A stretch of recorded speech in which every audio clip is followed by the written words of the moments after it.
Friends, good morning. सभी को मनोज खंडेलवाल की तरफ से अभिनंदन, हार्दिक आभार। तहे दिल से मैं आप सभी का स्वागत करता हूं कि आप इतने मन से, इतने दिल से, अरमानों के साथ, मनोयोग से दत्तचित होकर के हमारी वीडियो का आनंद ले रहे हैं। मित्रों, हमने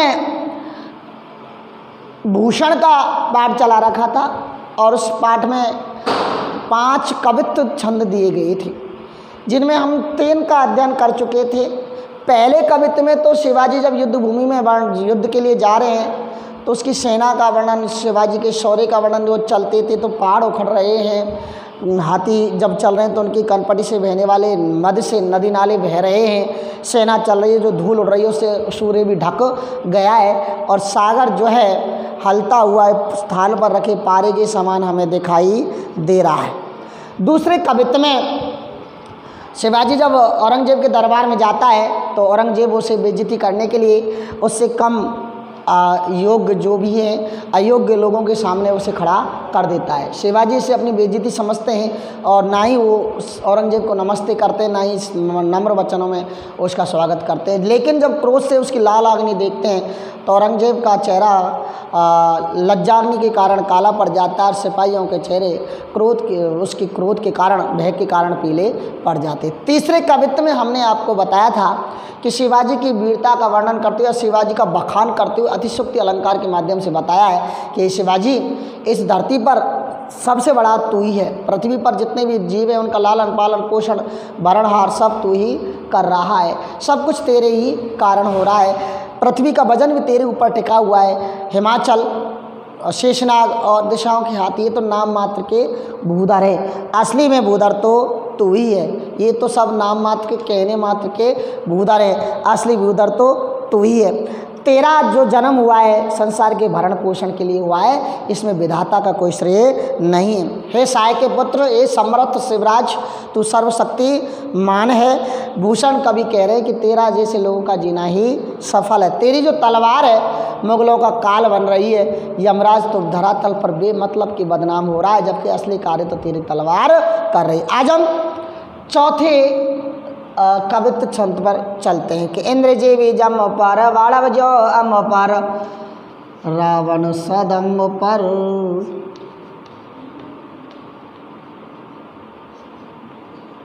देखते चलना बड़ा लय है और बड़े कठिन शब्दार्थों के तहत ऐसे भूषण ने लिखा है। रघुकुल राज है,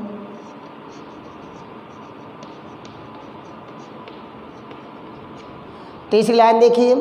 पौने बार वाह पर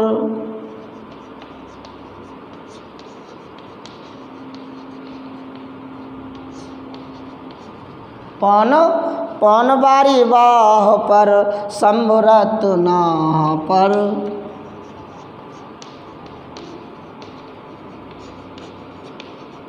संबुनरते नाह पर जो सहस्त्र बाहु पर राम दुजराज है।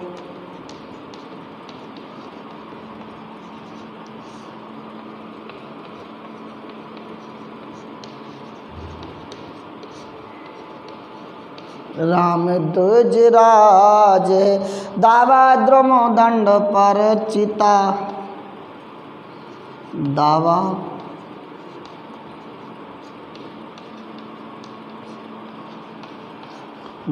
द्रम दंड पर चिता मृग झुंड पर।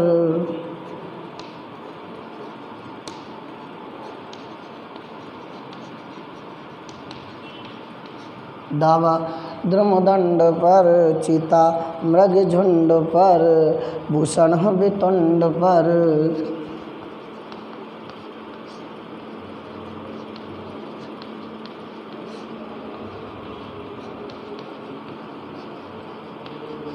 भूषण वितुंड पर जैसे मृगराज है, जैसे मृगराज। तेज तम अंश पर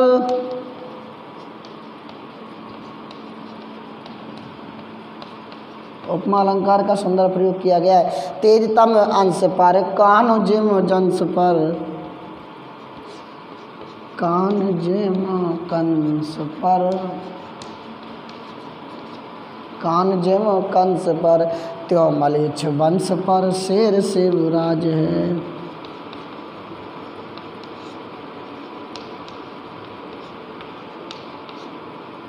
त्यों मलेच्छ वंश पर शेर शिवराज है।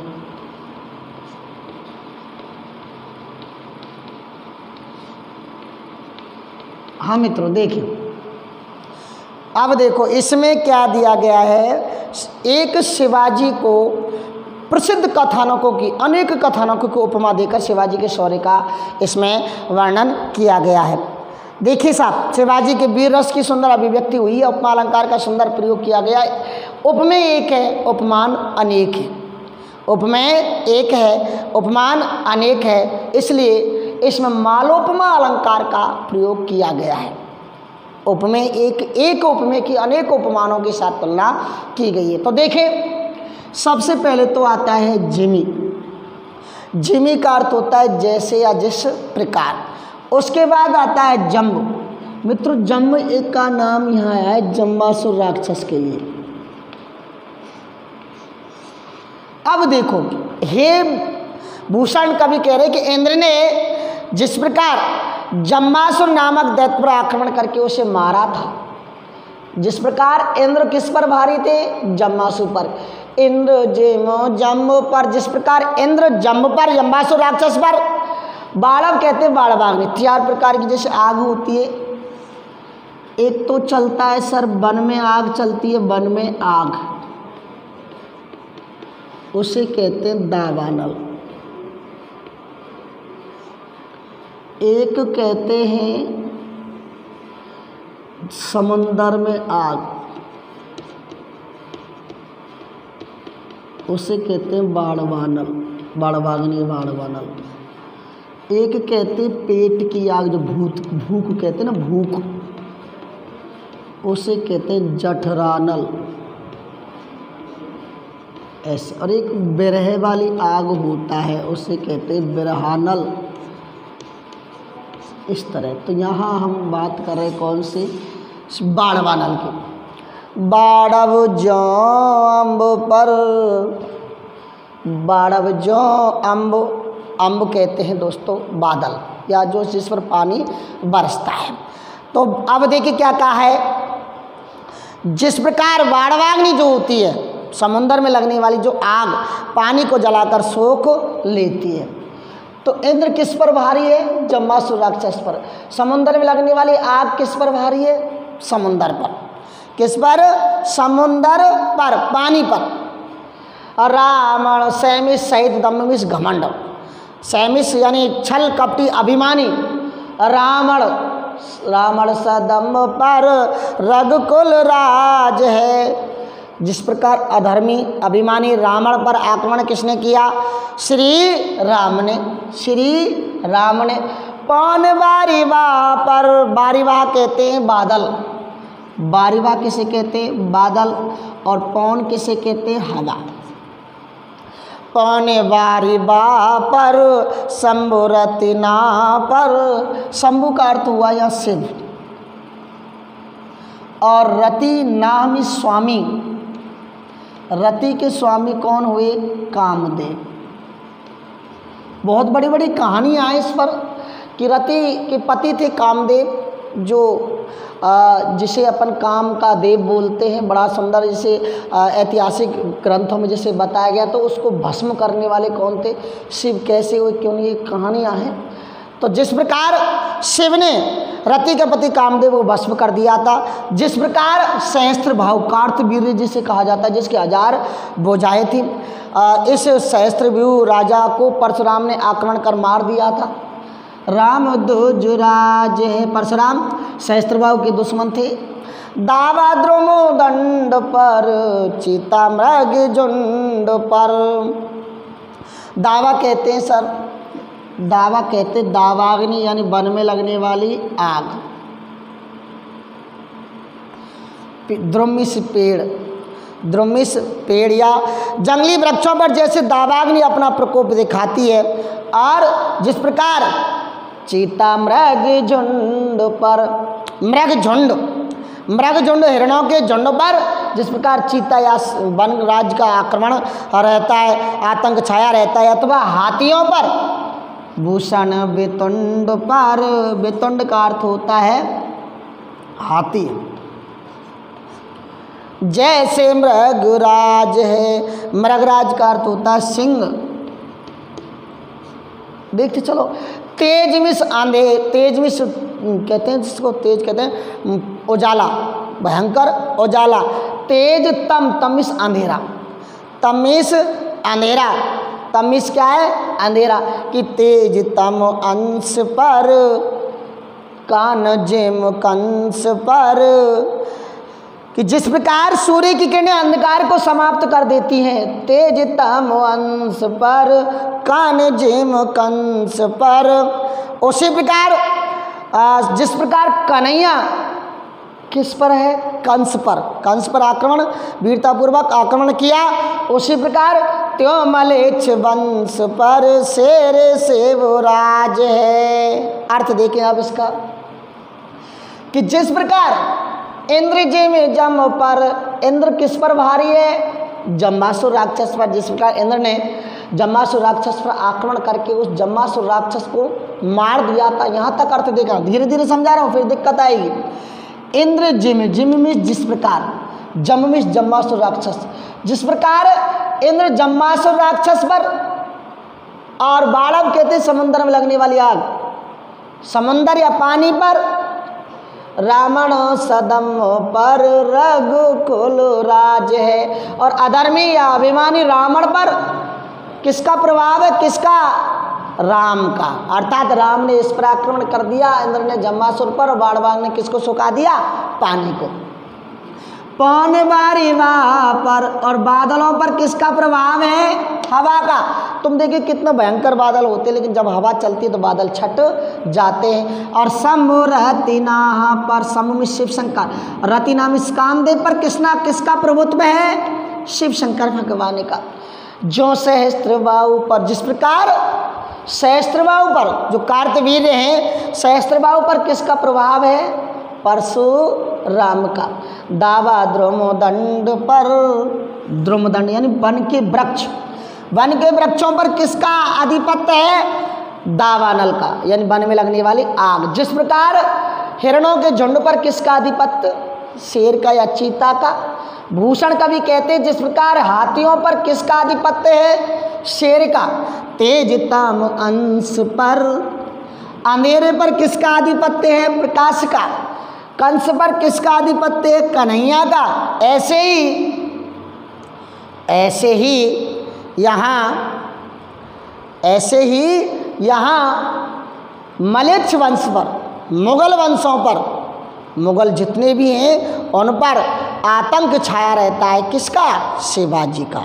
अर्थात उनके शौर्य से समस्त मुगल वंश जो हैं भयभीत रहते हैं। तो शिव जी की तुलना इंद्र, वाड़वल, राम, हवा, शिव, परशुराम, दावानल, चीता, शेर, तेज, कान्हा आदि से की गई।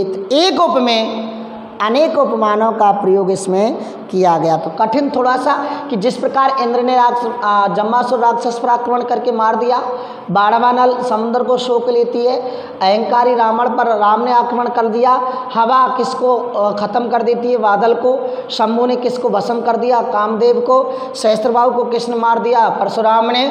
दावा, वन के वृक्षों पर किसका आधिपत्य रहता है, दावानल का। चीता का आक्रमण, चीता का भय किस पर होता है, हिरणों पर। जिस प्रकार भूषण कवि कहते हैं सिंहों पर किसका आधिपत्य है, हाथियों पर किसका आधिपत्य, शेर का। जिस प्रकार अंधेरे को कौन खत्म कर देता है, प्रकाश।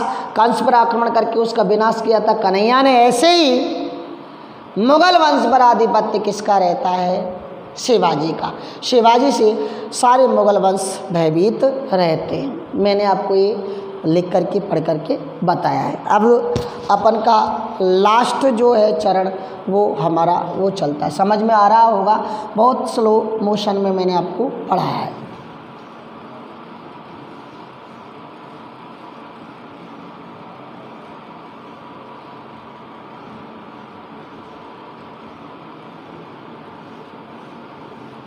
लास्ट है मित्रों।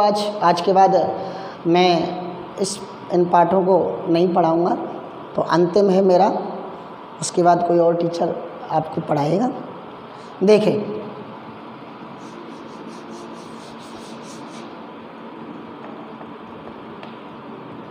गरुण को दावा,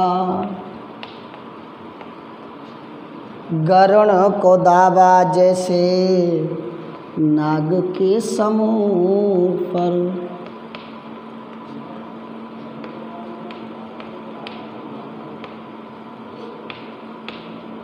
गरुड़ों को दावा जैसे नाग के समूह पर, दावा नाग जूहू पर। वो चौथा कविता ऐसा है। दावा नाग जूहू पर सिंह सर ताज को,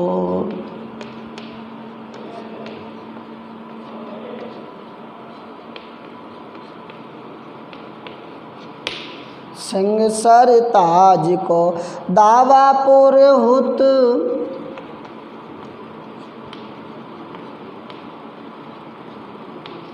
दावा पुरहुत को पहाड़न के कुल पर,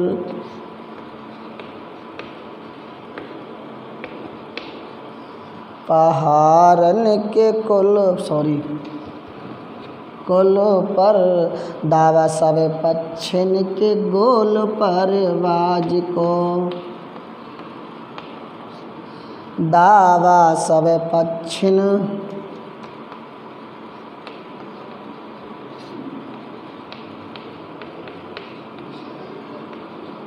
गोल पर बाज को, दावा सब पच्छिन के गोल पर बाज को। भूषण अखंड नवखंड महिमंडल में,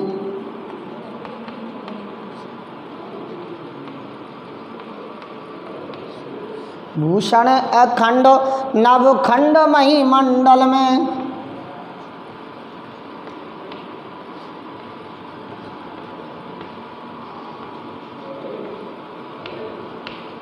भूषण अखंड नव खंड महिमंडल में, तम पर दावा,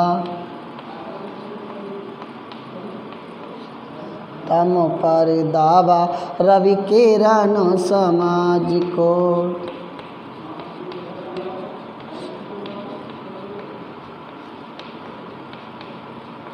रवि किरण समाज को पूरब पछाओ,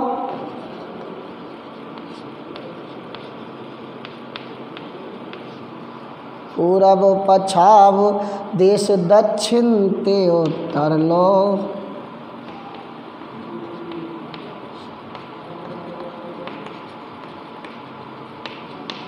दक्षिण ते उत्तर लो, दक्षिण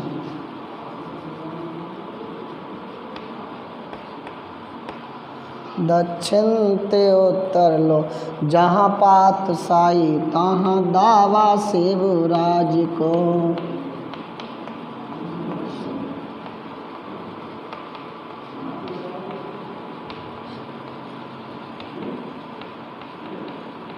शिवराज कहते हैं शिवाजी। ये कविता छंद हमने लिखा गया। दावा दावा दावा बहुत बार आया है। दावा वही प्रभुत्व या अधिकार मैंने आपको बताया था। क्या बताया था?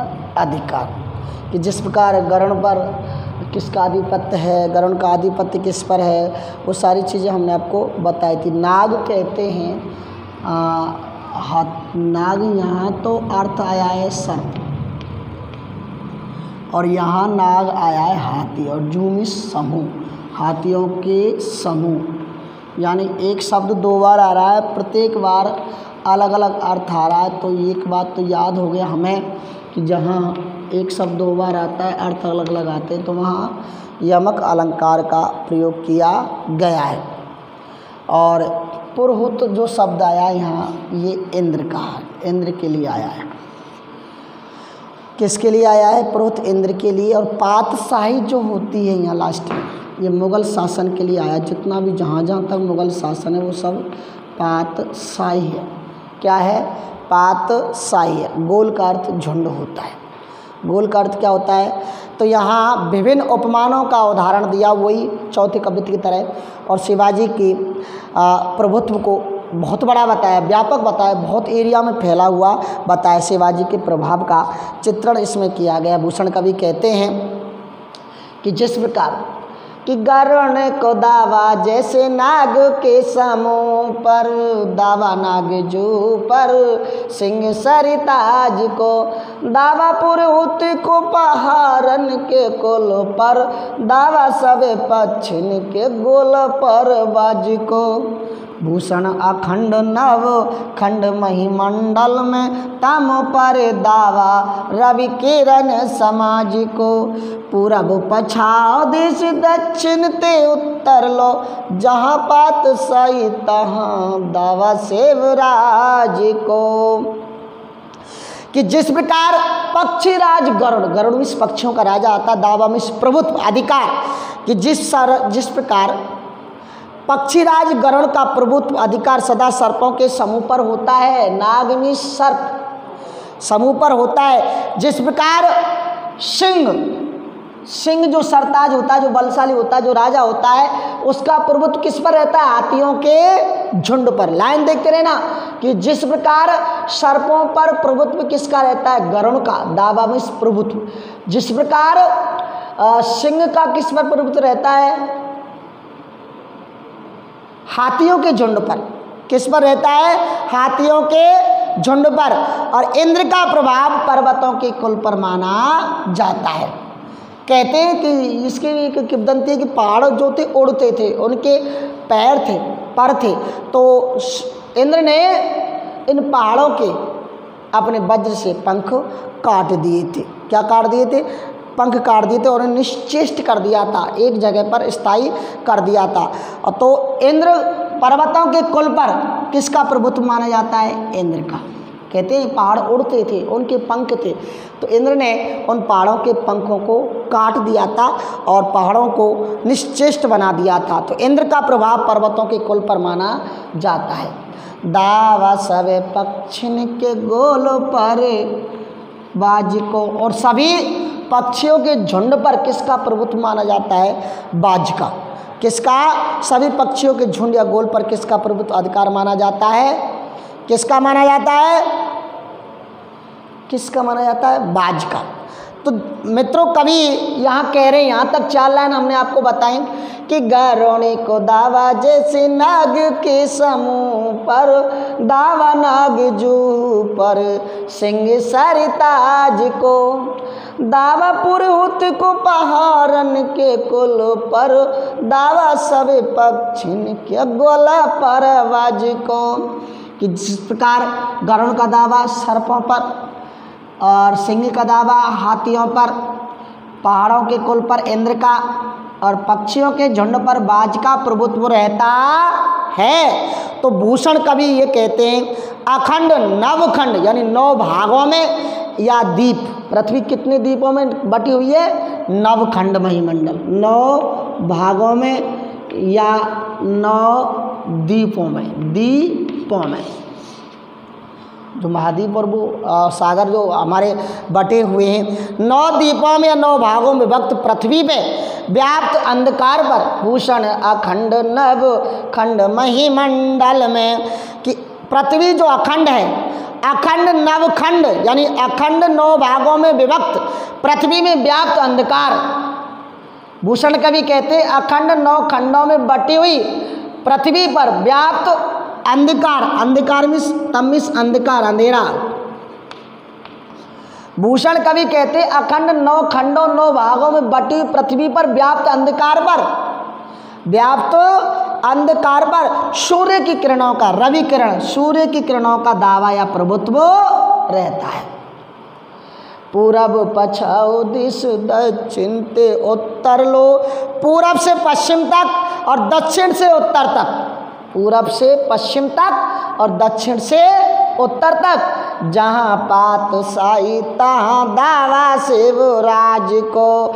जहाँ जहाँ मुगलों की बादशाही है, जहाँ जहाँ मुगलों का शासन है, वहाँ वहाँ दावा शिवराज को। वहाँ वहाँ लोग शिवाजी से अत्यधिक भयभीत मुगल जो हैं शंकित रहते हैं, अर्थात वहाँ वहाँ शिवाजी का प्रभुत्व है, शिवाजी का प्रभुत्व है। इंद्र, सूर्य, सिंह, पक्षीराज और बाज उपमानों का प्रयोग यहाँ किया गया। वही मालोपमा अलंकार का प्रयोग किया गया है। शिवाजी के प्रभाव को अभिव्यक्त करते हुए सशक्त प्रभाव से उसे अंकित किया गया है। पातशाही का जहाँ प्रयोग किया गया तो पातशाही का आशय है कि जहाँ तक मुगलों का साम्राज्य है वहाँ शिवाजी उस सारे शासन को अपने अंडर अपने लिए हस्तगत करने में समर्थ इस पाठ के माध्यम से बताया गया है कि क्योंकि मुगल जो शासन थे शिवाजी से अत्यधिक भयभीत, अत्यधिक शंकित रहते। इस तरह से इस पाठ को हम समाप्त करते हैं मित्रों। पूरा पाठ आपके समझ में आ गया होगा। मैं आपको दोबारा से एक बार बता रहा हूँ कि जिस प्रकार गरुड़ का दावा किसका प्रभुत्व रहता है, सर्पों के समूह पर, सिंह का प्रभुत्व रहता है हाथियों के झुंड पर, और पहाड़ों के कुल पर किसका प्रभुत्व, इंद्र का, पक्षियों के झुंड पर किसका प्रभुत्व है, बाज का, भूषण का भी कहते हैं। अखंड 9 खंडों में बटी हुई पृथ्वी पर व्याप्त जो अंधकार है उस पर किसका दावा प्रभुत्व है, सूर्य की किरणों का। पूरब से पश्चिम तक और दक्षिण से उत्तर तक जहाँ जहाँ मुगल शासन है वहाँ वहाँ किसका प्रभुत्व है, शिवाजी का। इस तरह से ये पूरे पाठ का अर्थ हमने आपको बताया। इसकी भी हम PDF आज अब मित्रों आपको बिहारी की PDF डाल दी गई है और कल इस पाठ की भी PDF डाल दी जाएगी और उसके बाद ये समाप्त हो जाएगा हमारा पाठ। उसके बाद हम आपका कंपलसरी जो अनिवार्य हिंदी है उसका सिलेबस यहीं समाप्त करते हैं। अदरवाइज़ कोई और आपको पढ़ाएगा। पढ़ते रहें और अच्छे प्रकार से आप समझते रहें। हम लायक कोई सेवा हो तो ज़रूर हमें कमेंट्स में पक्का लिखें, और आज तो आप लिखोगे इतना मुझे भरोसा है। आज के लिए इतना ही, धन्यवाद।